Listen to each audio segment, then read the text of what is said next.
Hello, hello. Hello. Hello. Good morning.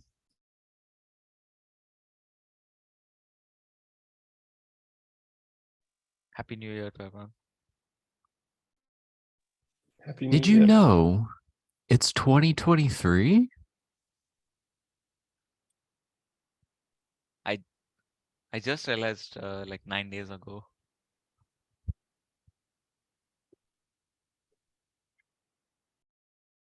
So welcome everyone, Happy New Year.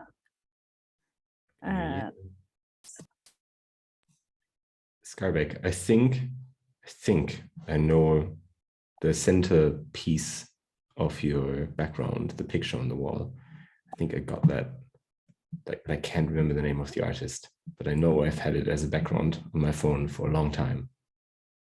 Yes. And you're muted.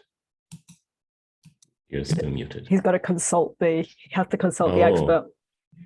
Yeah.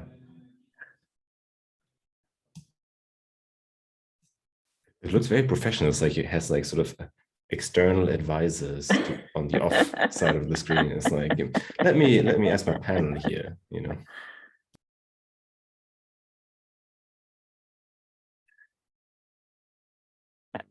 Right, I think we are ready to begin. So welcome everyone, first delivery weekly of the year. And there's a bunch of announcements up there that you can all read as async things. So discussion items. I don't know who put the first one on. Does somebody want to claim it?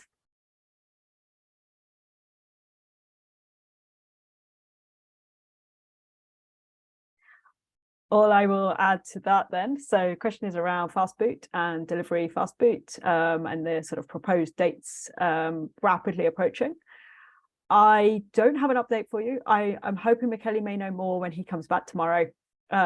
So I will catch up with Michele tomorrow and we'll come back to you with an update on that. But at the moment, no new like updates on there. So we are still waiting.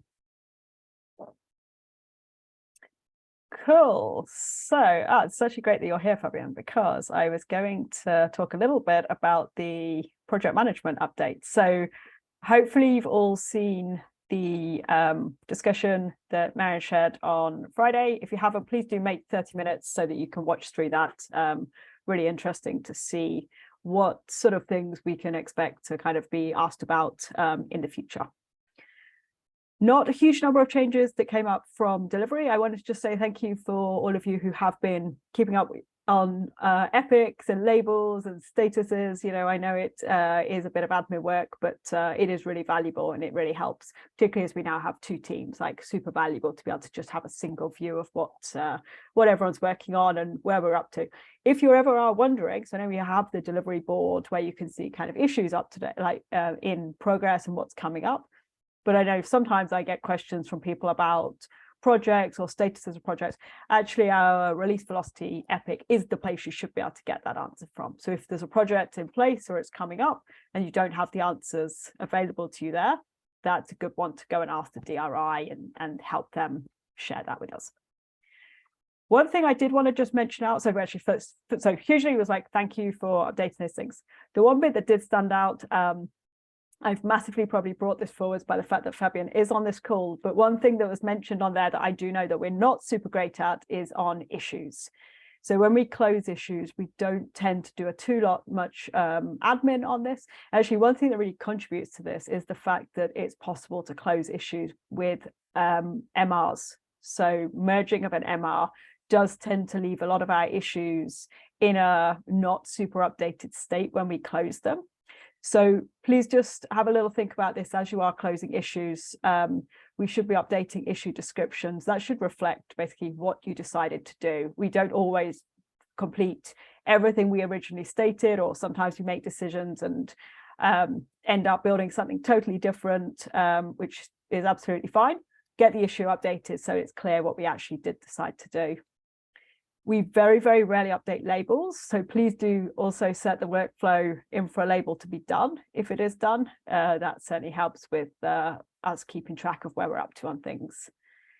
And then hopefully just a double check, because this should have happened earlier, but just a good time also to just check that the issue was originally assigned to you, and that also it belongs to an epic. So all of our issues should live in an epic. If they don't, release velocity is usually the right epic if it's not tied to a project. But keeping those things linked together also makes it much easier for us to find them again in the future. Does anyone have any questions about any of those things, or more generally around the project management? This is a kind of minor question, but when you add a note after closing an issue, what heading do you give it? Like what sort of note are you thinking of? Like as a kind of the updating the description? Yeah, updating the description to mention like what you achieved or what you did in the issue. Yeah, that's a great question. So I think it depends on how widely things change. If it was that it was totally different and the original description is no longer relevant, you can just rewrite it and actually be like, this is what the description is. If it's a case that we didn't do all of it, you can just maybe have a section with like these 3 points have moved off or will be done on a future issue. Or if there was a proposal, and you can then add another section which is sort of like, oh, we actually implemented. But it doesn't matter too much. I think that the main guidance I'd give, and I'm happy if anyone has specifics they want to sync on and we can talk through like for that specific issue, like just let me know. But I'd say generally try and get your issues so that if you just open them fresh in a browser, it's really clear from just reading that description what actually happened. So sometimes that might mean we need to just reorder information a little bit so that that relevant stuff is at the top of the description. But sometimes it is just a case of a bit of a rewrite.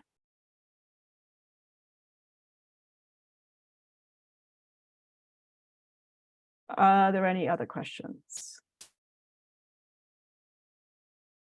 Okay, what I'll do actually, Ruben, is I'll dig out and see if I can find a couple of issues where we have done a bit of an edit after the fact so that you can see some, because there are kind of different examples that we can show. Yeah, Fabian, over to you. Oh, no, Vladimir has something. Yeah, I had actually a little proposal. As far as I understood, currently, like the way we manage backlog is completely on the shoulders of managers, like sort of, or DRIs. And I see that we have a lot of stuff in the backlog, and a lot of like very old tickets there, and they are not. They may be some leftovers from the epics that we already closed, but sometimes tickets that are still popping up from 2 years ago or 1 year ago, and they are kind of, that's what I understood, but maybe I'm wrong, but they are popping up because someone actually going like scanning through them and defining if it's a good approach, if it's still valid or not. But I think that might be a bit overwhelming for DRIs or project managers to do that manually, and we might maybe add some sort of automation for review old tickets. They are just like if they are, I don't know, 3 months old and they're the epic is closed or epic is not closed, they may be kind of popping up automatically to the head of the backlog somehow, and we know that, okay, we need to figure out what to do with those tickets. If it's not needed to do, like if it doesn't require any action, we can just maybe automatically close them, because I'm honestly, it's very hard to look at the backlog. It's super huge. Yeah, I think that's a fair comment. I think of the GitLab backlog in many areas as a gigantic pile that is, essentially unmanageable. And so I think there are some ways of making sure that we don't forget about important things, especially with bugs, right? We have some automation and reports for other issues. Some of them just stay open for a long time. I think, if I'm perfectly transparent, I've given up in some areas on our sort of long-running backlog, because I think it's too hard to make decisions on it. So at some point we may as well just close all of it, right, and be done with it. But what I do think is that we have the opportunity to sort of create parts of our backlog that are a little bit like our garden. You know, within these epics, things that sit in it, you know, people tend to them and understand that they have some priority, and that then allows us sort of a small part of this entire thing that is easier to control, and being very mindful of what we put into it. And then when you have a product manager, Sam, what I found being successful is building a sort of a higher level backlog of epics, larger initiatives or opportunities or ideas, without going too much into all of the implementation pieces first, because then we can decide, is this even worth doing? And when we say, yes, that looks generally good, something that engineers have done, for example, in Geo, is sort of go through our big backlog and say, like, okay, are there actually issues that are relevant to this specific thing that we want to touch, and pull them out? Those are some things, but I agree with you. It's automation is great. Sometimes I wonder if a 5-year-old issue, you know, we're not going to delete them, but how much value is in keeping them open? So just some things. One thing I would add to that is, so Michele and I did actually go through all of them just a few months ago, and Wow. they are quite interesting in that so many of them are like, oh yeah, okay, I'd love to close that, but actually it's really, really valid still. So I do know there's definitely some improvements. Like, I think having a smaller subset is super valuable. I would definitely, I would suggest like the epics are a much easier way in. Almost everything does belong to an epic, and we do have quite a few epics, which are sort of our, I guess, rough ideas ready on the release velocity triage list or proposal list, whichever label they're under. So those are usually an easier way to drop in terms of like, here are the concepts we've been playing around with. And that usually then drives into issues. But yeah, certainly we should figure out, certainly I think within the individual team. So I'd say one thing not to be daunted by with the delivery backlog is it is a 2-team backlog. So there is a lot there, and it's a very broad set of problems. Filtering them down by the team label does make it a little bit more manageable. That's exactly what I said, right? So you said you and Michele went through all of these tickets a few weeks ago, a month ago, and I cannot imagine how much effort it takes. It should be like a couple of days, like non-stop working on reviewing those tickets. So I think like it's better to add the automation and do that regularly, little by little, rather than just like spend a week of digging into this, from my point of view. I think Oh. engineering productivity has some automation for the main GitLab project. I don't know if we can use some of that here, but maybe we can.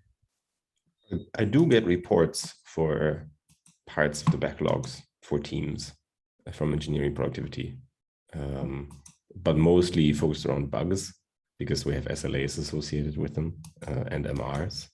But as in, you know, this S2 bug here has not been actively being worked on, and it is, you know, sort of an overview of activity.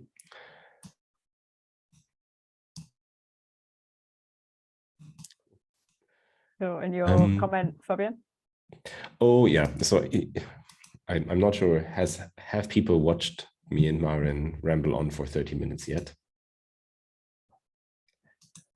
Thank you so much. Next time I'll try to be brief or briefer. So no, one thing I sped you up, but you're already talking quite fast, which was No, it was great. Yes, I'll talk in bullet points from now on. No, I think the one thing that I'd like to emphasize again, because it's really important to me, I'm really genuinely interested in your earnest and honest assessment of what is going on. But I think this is something that I've seen in the past, right? Sometimes things don't go just as well, and this is maybe some personal preference. I'm not going to speak for Marin, but I'm maybe a little bit more realistic. I mean, I'm generally optimistic, but I'd rather know it's like, I have a feeling this is maybe going to go and take longer, earlier rather than later. I think that's just something to remember. So if you ever like asking yourself, it's like, well, should we raise a flag here? I think being on the cautious side is valuable to me. And my promise to you is that this is not going to be a blame-like situation. Right? It's really for us to be able to help you. And so if you ever feel like, hey, I'll just put a request for help in the status update, we will review it and we will see it. And so that's important to me. Thanks for watching it. We'll do it again on Thursday. I'm already looking forward to it.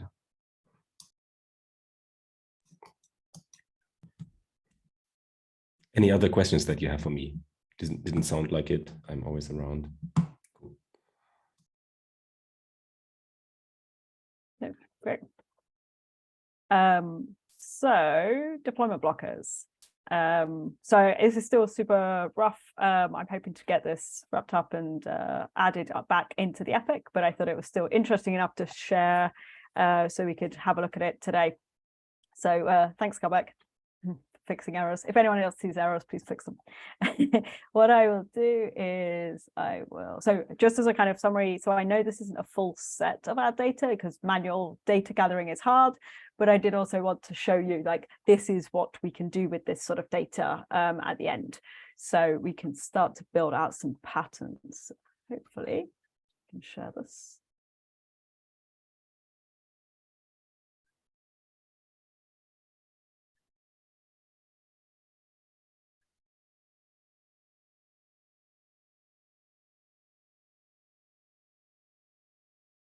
Okay, so hopefully you can see that. So when we break down our epic, our deployment blockers by week, by type, what I think is quite interesting, and I think it's a shame the colors, you can't manage the colors super closely, but I think one thing I've mentioned to a few of you before is I do think we'll start to see different trends appearing in the data. One that I've been kind of watching on that I think is going to be interesting is, I'll actually find it, is change requests. So for example, earlier on in the beginning of last year, we had this was on week 4. We had 3 of them on week 14. But what we start to see is that they start to increase. And I think we are going to see that trend up, right? So a couple of things are going to contribute to that. One is infra scaling, particularly reliability teams scaling.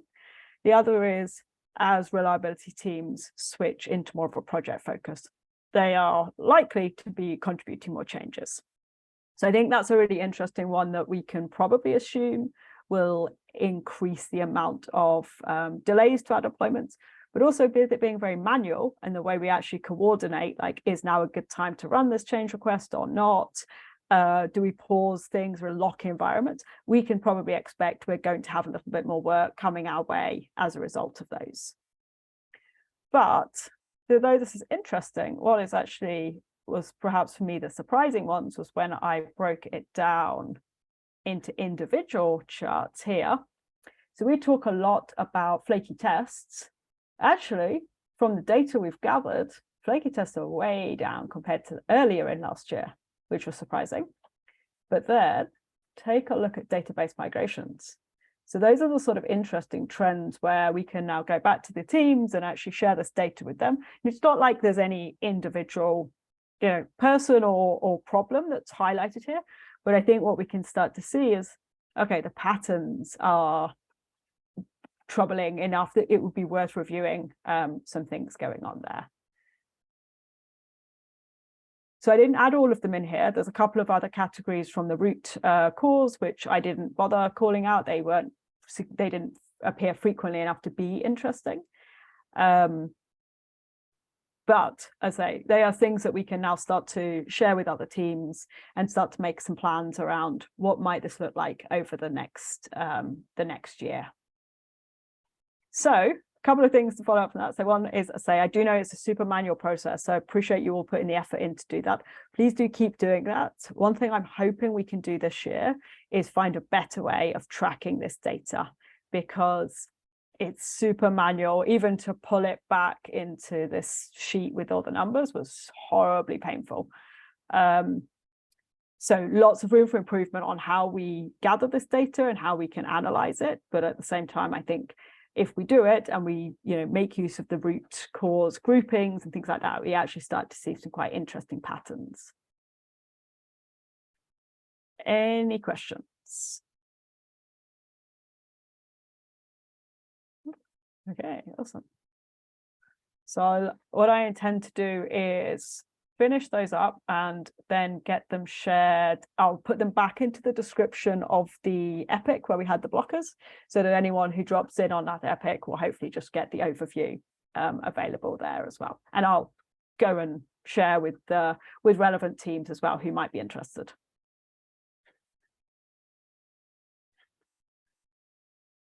Cool. So over to you, release managers. Hey everyone, Happy New Year. Let me share my screen. Hope you can see it. And we start with deployment packages. As you can see here, the hard PCL, we promoted 2 packages. And last week we had 2 incidents, hindered us a bit. But then I think starting of today, we are normal again. So nothing much happening here. Just to comment on those packages. So Sure. For future ones, for those sorts of holiday PCLs, we may want to consider just turning it off completely and saving ourselves the resources, so we don't have to build too many packages. So just as a sort of future reference, that's also an option. Yeah, sounds good. Yeah. And for the lead time, as well, as you can see here, nothing happened until last week, and then starting of today. For the deployment frequency, we were too low because of the hard PCL, and then starting again last week. So nothing much also to show here. Deployment blockers, however, we had, I think, 11 hours of gprod blocking. Mostly like UA failures. I will copy these to the epic. I think they are not copied yet, so I will copy them after the call. Any questions?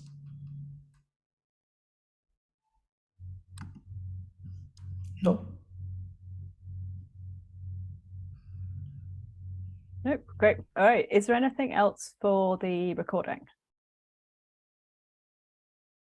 No, okay, I'll stop the recording.